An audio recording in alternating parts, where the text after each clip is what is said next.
आइए दोस्तों, आज मैं आप लोगों के लिए लेकर आया हूँ आरआरबी कोलकाता 2006 का एक प्रश्न पत्र है। ये पूछा गया था। ये खास करके आने वाले एनटीपीसी रेलवे का जो एग्ज़ाम है इसके लिए इम्पोर्टेंट प्रश्न हैं। तो इसी के तहत हम लोग प्रीवियस ईयर्स के प्रश्नों को सोल्व करके देखते हैं और इसे मैं विथ एक्सप्लेनेशन व्याख्या के सहित बताऊंगा आप लोगों को। ऐसे तो यह हर एक एग्ज़ाम के लिए उपयोगी है, चाहे रेलवे हो, एसएससी हो, जहाँ भी समान ज्ञान पूछा जाता है उसके लिए उपयोगी है, लेकिन यह रेलवे का प्रश्न पत्र है। तो पहला प्रश्न है, नोबेल पुरस्कार पाने वाले सर्वप्रथम भारतीय रविंद्रनाथ टैगोर थे। अब प्रश्न अगर पूछा जाएगा कि नोबेल पुरस्कार पाने वाले प्रथम भारतीय कौन थे, तो रविंद्रनाथ टैगोर थे। इन्हें कब मिला था प्राइज़? इन्हें 1913 में नोबेल प्राइज़ मिला था। और किस विषय में मिला था? हिंदी में मिला था। और इनकी पुस्तक का नाम था गीतांजलि। भारत में नोबेल प्राइज़ पाने वाले यह प्रथम व्यक्ति थे। दूसरा प्रश्न है, इतिहास में जहीर उद्दीन मोहम्मद के रूप में बाबर को जाना जाता है। दूसरा है जहीर उद्दीन मोहम्मद बाबर। अब बाबर को अगर हम लोग लेते हैं तो बाबर जो था, यह एक प्रश्न ये भी बनता है कि बाबर किस वंश का संस्थापक था।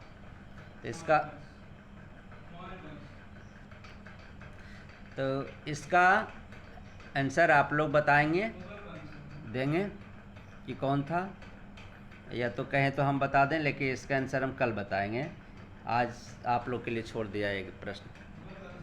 अगला प्रश्न है, दच्चीगाम अभयारण्य जम्मू कश्मीर में है। दच्चीगाम अभयारण्य जम्मू कश्मीर राज्य में स्थित है। इसके बाद है, हिरोशिमा दिवस 6 अगस्त को मनाया जाता है। क्यों मनाया जाता है हिरोशिमा दिवस? इसी दिन 6 अगस्त को ही अमेरिका ने जापान के शहर हिरोशिमा पर एटम बम गिराया था। और दूसरा एटम बम जो था वह 9 अगस्त को, कब? 9 अगस्त, 9 है ना, 9 अगस्त को नागासाकी शहर में गिराया था। तो यह इम्पोर्टेंट प्रश्न है, बार बार एग्जाम में रिपीट होता है, पूछा जाता है। अगला है, आरबीआई के प्रथम भारतीय गवर्नर सीडी देशमुख थे। आरबीआई के प्रथम भारतीय गवर्नर सीडी देशमुख थे। अब इससे रिलेटेड और प्रश्न पूछे जाते हैं कि आरबीआई की स्थापना कब हुई थी। तो आरबीआई की स्थापना 1 अप्रैल 1935, 1 अप्रैल 1935 को कलकत्ता में हुई थी। और इसका राष्ट्रीयकरण 1 जनवरी 1949 को हुआ था। इसके बाद का प्रश्न है, प्रथम भारतीय आईपीएस कौन थी? किरण बेदी थी। किरण बेदी का नाम आप लोगों ने सुना होगा। प्रथम महिला आईपीएस किरण बेदी थी। एट प्रेजेंट में यह किस राज्य की उपराज्यपाल है, ये आप लोग बताएंगे। इसके बाद है, अरावली पहाड़ियाँ राजस्थान से होकर के गुजरती है। अरावली की पहाड़ी कहाँ है? राजस्थान में। एक प्रश्न इससे और बनता है कि अरावली की पहाड़ी किस प्रकार की पहाड़ी का उदाहरण है। तो यह अवशिष्ट पर्वत का उदाहरण है। अवशिष्ट हम लोग उस पर्वत को कहते हैं जो समय के साथ वह घिस गया है, घिस कर समाप्त हो गया है, छोटा हो गया है, और वह अवशेष बच गया है, अर्थात वह छोटे रूप में बच गया। इसके बाद नेक्स्ट हम लोग देखेंगे, करेंगे या मरेंगे। इसे करो या मरो कहते हैं। करो या मरो का नारा भारत छोड़ो आंदोलन के दौरान 1942 में दिया गया था। इससे रिलेटेड कई प्रश्न पूछे जाते हैं, जैसे करो या मरो का नारा किसने दिया था, यह भी प्रश्न पूछा जाता है। तो आंसर हो जाएगा महात्मा गांधी ने दिया था। करो या मरो का नारा कब दिया गया था? तो आंसर हो जाएगा 1942 में दिया गया था। अगला है जमशेदपुर स्वर्ण रेखा नदी के किनारे। हाँ, ये स्वर्ण रेखा नाम की एक नदी है जिसके किनारे जमशेदपुर शहर बसा हुआ है।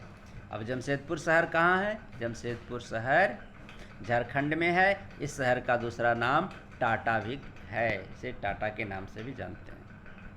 अगला है कोलकाता में स्थित नेशनल लाइब्रेरी का, यहाँ पूरा लिखा हुआ है, यहाँ पूरा लिखा हुआ है, लेकिन यह पुराना होगा, यहाँ ना छूट गया, ठीक है। इसे मान लीजिए आप लोग ये पुराना है। पुराना नाम इंपीरियल लाइब्रेरी था। क्या नाम था? Imperial library. अगला है भारत और चीन के बीच व्यापार के लिए नाथुला दर्रा खोला गया। इससे रिलेटेड प्रश्न आते हैं। नाथुला दर्रा किन दो देशों के बीच में है? तो यह भारत और चीन के बीच में है। प्राचीन काल से ही इस दर्रे से होकर के ट्रेड अर्थात दोनों देशों के बीच व्यापार होता रहा है, लेकिन बाद में 1962 के युद्ध के बाद जब भारत और चीन के बीच युद्ध हुआ तो इस दर्रे को बंद कर दिया गया था। नेक्स्ट है सबसे बड़ा महाद्वीप एशिया है।